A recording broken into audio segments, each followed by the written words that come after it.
Let me briefly tell you what we have done in the last 20 years practicing in the high desert in Victorville, Apple Valley area in Southern California. We have gained a lot of knowledge in taking care of very critically ill patients. And in the process, I've also developed certain skills. Skills in terms of doing very complex interventions in terms of coronary artery, peripheral arteries, as well as carotid arteries. So over the last 10 years or so, we have been involved in a lot of research, both in taking care of patients who are extremely sick patients like patients with end stage cardiomyopathy, that is, the heart is no longer functioning well, and how do we treat them? Short of transplanting the patient, that's the last option, but we have to treat them prior to them receiving heart transplant. So we have developed a very comprehensive congestive heart failure clinic. And a lot of physicians in this area, as well as throughout Southern California and nationally, have come to see our CHF clinic and to model it on how we have created our own congestive heart failure clinic. So a lot of physicians from outside the state, within the state, have come to model their practice on how to establish a congestive heart failure clinic. And that is just not because of me, because of the personnel that we have. We have tremendously dedicated ancillary services, nurses, and my right-hand person for that is Dan Austin, who is an RN, who is instrumental in essentially establishing and caring for this patient.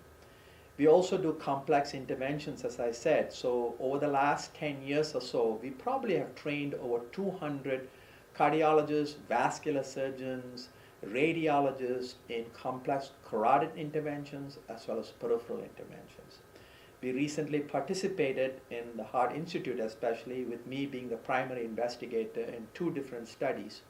One involving placing very complex pacemakers or defibrillators to see how we can monitor the defibrillators to see whether before a patient has an episode of congestive heart failure, can we capture or can we monitor, can we determine or predetermine, in fact, that these patients are going to decompensate and can intervene. That's one of those studies we just did.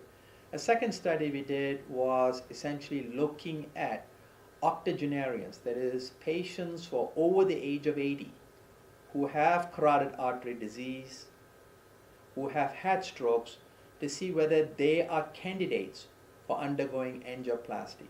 The current recommendation is patients who are older than 80, to undergo stenting carries a very high risk for complication. But we have shown in our study that it's doable, it is safe if the right precautions are taken. So those kind of studies are ongoing. We have trained over 200 patients in peripheral and carotid angioplasties, and we have participated in national studies that involve implantation of AICDs.